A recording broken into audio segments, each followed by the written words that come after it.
Highway हो। सीधे हमले में उसने इजराइल के उस टैंक को तबाह कर दिया जिसमें उस पर सवार इजरायली सैनिकों की भी मौत हो गई। 2006 के बाद हिजबुल्लाह और इजराइल की सेना के बीच एक बार फिर तनातनी बढ़ गई है। हमास के हमले के बाद गाजा पर इजराइल की सेना ताबड़तोड़ हमले कर रही है, जिसका चरमपंथी संगठन हिजबुल्लाह विरोध कर रहा है और हमले न रोकने पर इजराइल को अंजाम भुगतने की धमकी दे चुका है, जिसके बाद से लेबनान की सीमा पर तनाव बढ़ गया। इधर गाजा में अस्पताल पर हुए हमले के बाद इजराइल के खिलाफ लगातार प्रदर्शन हो रहे हैं। कई जगहों पर प्रदर्शनकारियों को काबू करने के लिए लाठीचार्ज का सहारा लेना पड़ा है। गाजा में अस्पताल पर हमले के विरोध में लेबनान में दूतावास पर पथराव हुआ। लेबनान में सैकड़ों प्रदर्शनकारियों ने राजधानी बेरूत में अमेरिकी दूतावास पर धावा बोल दिया। इन प्रदर्शनकारियों के हाथों में फिलिस्तीन के झंडे थे। ये प्रदर्शन तब हुआ जब अमेरिकी राष्ट्रपति जो बाइडेन इजराइल के दौरे पर थे। अमेरिकी दूतावास के बाहर इकट्ठे हुए प्रदर्शनकारियों को वहां से हटाने के लिए पुलिस को आंसू गैस के गोले छोड़ने पड़े और वाटर कैनन का इस्तेमाल भी करना पड़ा।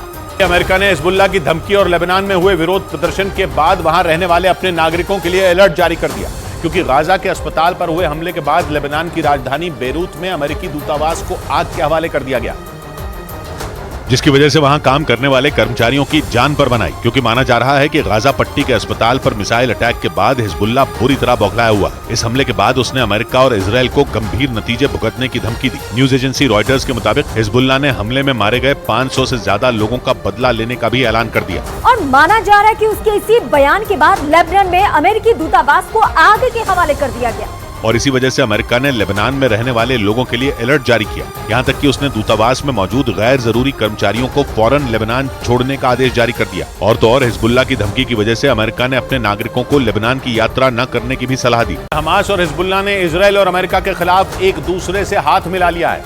ये दोनों पश्चिम एशिया में दो ताकतवर चरमपंथी संगठन है जो फिलिस्तीन के लिए इजराइल से जंग लड़ रहे हैं। हालांकि अमेरिका समेत कई देशों ने इन्हें आतंकी संगठन घोषित कर रखा है, लेकिन हिजबुल्लाह और हमास का मकसद एक ही है और वो है इजराइल का विनाश। लेकिन दोनों संगठनों की जमीनी रणनीति और सैन्य क्षमताएं अलग अलग हैं। हमास एक सुन्नी चरमपंथी संगठन है जबकि हिजबुल्लाह शिया संगठन। लेकिन 1982 में वजूद में आए हिजबुल्लाह को हमास से कहीं ज्यादा खतरनाक और ताकतवर माना जाता है। हिजबुल्लाह का दावा है कि उसके पास 1 लाख लड़ाके हैं जो किसी भी देश की सेना पर भारी पड़ सकते हैं। इसके अलावा उसके पास करीब 1.5 लाख मिसाइलें हैं जो इजराइल के किसी भी हिस्से को निशाना बनाने की ताकत रखती हैं। उसके हथियारों के जखीरे में आधुनिक ड्रोन, एंटी टैंक मिसाइलें और एयर डिफेंस सिस्टम जैसे हथियार भी मौजूद हैं। इसीलिए ये माना जा रहा है कि अगर जंग में हिजबुल्लाह की एंट्री हुई तो फिर इजराइल को इससे निपटने में नाको चने चबाने पड़ सकते हैं। इजराइल पर संकट बन रहा है तो अमेरिका भी इससे अछूता नहीं रहेगा, क्योंकि ईरान का साथ पाकर हिजबुल्लाह इजराइल के लिए हमास से भी बड़ा खतरा बन गया, जिससे पार पाने में इजराइल को अपनी पूरी ताकत झोंकनी पड़ सकती है। क्योंकि ईरान ने जिस हिजबुल्लाह को पाला पोसा वो सिर्फ लेबनान ही नहीं बल्कि इजराइल की सीमा से लगे बाकी देशों में भी एक्टिव है। सीरिया और जॉर्डन में भी इसके कई ठिकाने हैं जहां से वो इजराइल को नुकसान पहुंचाने का एक भी मौका नहीं छोड़ता। इजराइल का आरोप है कि हिजबुल्लाह की बढ़ती ताकत के पीछे कोई और नहीं बल्कि ईरान है। उस पर दशकों से इस चरमपंथी संगठन को फंड और घातक हथियार सप्लाई करने का भी आरोप है, क्योंकि ईरान इजराइल का सबसे बड़ा दुश्मन है और वो इजराइल को किसी भी कीमत पर मिटा देना चाहता है। इसीलिए ईरान इजराइल के खिलाफ चरमपंथी संगठनों को मजबूत करने में जुटा है। हमास और हिजबुल्लाह को ताकतवर बनाने के पीछे भी ईरान का यही मकसद है, क्योंकि ये दोनों संगठन इजराइल के पड़ोस में हैं और दोनों फिलिस्तीन के लिए इजराइल को दुनिया के नक्शे से मिटा देना चाहते हैं। फिर अमेरिकी राष्ट्रपति जो बाइडेन के इजराइल से निकलते ही हमास ने इजराइल पर बड़ा मिसाइल हमला कर दिया और इसमें बड़े नुकसान का दावा किया जा रहा है। आतंकवादी संगठन हमास ने इजराइल के तेल अवीव पर एक के बाद एक 10 मिसाइलें दागी। हालांकि अभी तक इस हमले में हुए नुकसान का सही आकलन नहीं लग पाया है, लेकिन जानकारी के मुताबिक हमास के इस हमले में तेल अवीव शहर को काफी नुकसान हुआ है। वहीं इस मिसाइल अटैक के बाद इजराइल ने भी आतंकवादी संगठन हमास के गाजा स्थित ठिकानों पर हमले तेज कर दिए हैं। ब्रिटेन के अखबार डेली मेल ने अपनी एक रिपोर्ट के जरिए यह दावा किया कि अगर जंग में ईरान कूदा तो फिर पूरी दुनिया में तीसरा विश्व युद्ध छिड़ जाएगा, क्योंकि ईरान के जंग में उतरने के बाद उसे रोकने के लिए अमेरिका भी जंग में शामिल हो जाएगा। और उसने पहले ही इजराइल की मदद के लिए भूमध्य सागर में अपने 3 ताकतवर युद्धपोत तैनात कर रखे हैं ताकि ईरान को जंग में उतरने से रोका जा सके। लेकिन ब्रिटेन के अखबार डेली मेल ने अपनी एक रिपोर्ट में दावा किया कि अगर ईरान जंग में कूदा तो ये जंग तीसरे विश्व युद्ध में बदल सकती है, क्योंकि ईरान के जंग में शामिल होते ही पूरी दुनिया 2 धड़ों में बढ़ जाएगी। और रिपोर्ट्स के मुताबिक ईरान के खिलाफ और इजराइल के समर्थन में अमेरिका समेत तमाम पश्चिमी देश जंग में उतर जाएंगे।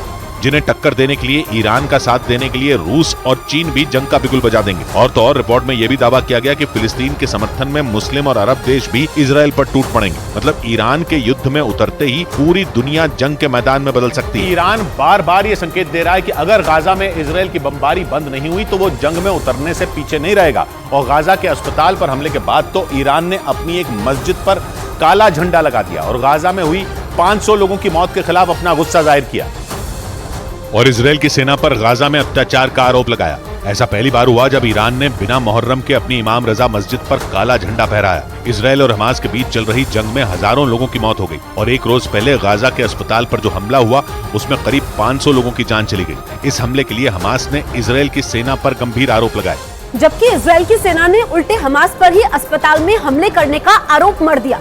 अस्पताल पर हुए हमले के बाद दुनिया भर के मुस्लिम देश इजराइल पर बुरी तरह भड़क गए और ईरान ने तो मस्जिद पर काला झंडा लगा दिया। अस्पताल पर हुए हमले से बौखलाए ईरान ने एक बार फिर इजराइल के खिलाफ जंग में उतरने की धमकी दे दी। न्यूज एजेंसी रॉयटर्स के मुताबिक ईरान ने इजराइल से दो टूक कह दिया कि इस हमले के बाद उसका सब्र खत्म हो गया है और अगर इजराइल इसके बाद भी नहीं रुका और उसने गाजा पट्टी पर बमबारी नहीं रोकी तो फिर ईरान को जंग में उतरने से दुनिया की कोई ताकत नहीं रोक पाएगी। मतलब ईरान ने इजराइल को सीधी और खुली धमकी दे दी कि वो किसी भी सूरत में गाजा पर हमले को बर्दाश्त नहीं करेगा, क्योंकि पिछले 11 दिन से जारी इस जंग में गाजा पट्टी पर यह सबसे बड़ा अटैक माना जा रहा है। लेकिन इस जंग में हमास न तो हार मानने को तैयार है और इजराइल न तो पीछे हटने को राजी है। इसलिए हर गुजर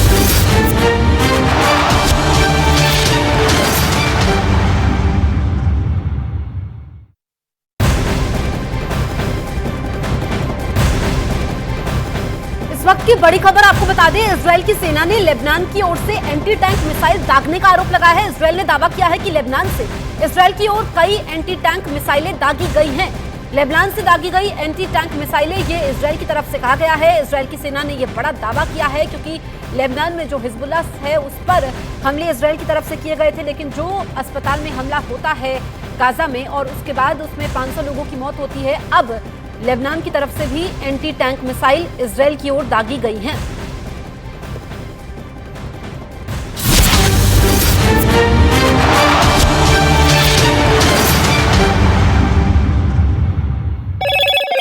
हेलो मोटो। मोटोरोला, भारत का सबसे अच्छा 5G smartphone brand.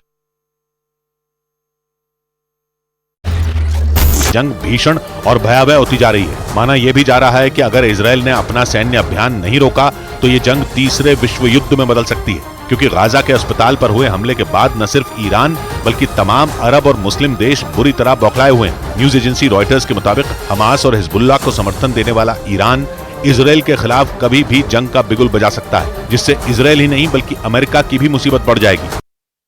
Iran Israel पर न सिर्फ भड़का हुआ है बल्कि वो उसे लेबनान के चरमपंथी संगठन हिजबुल्लाह का भी डर दिखा रहा है, क्योंकि ईरान ने एक बार फिर ये चेतावनी दी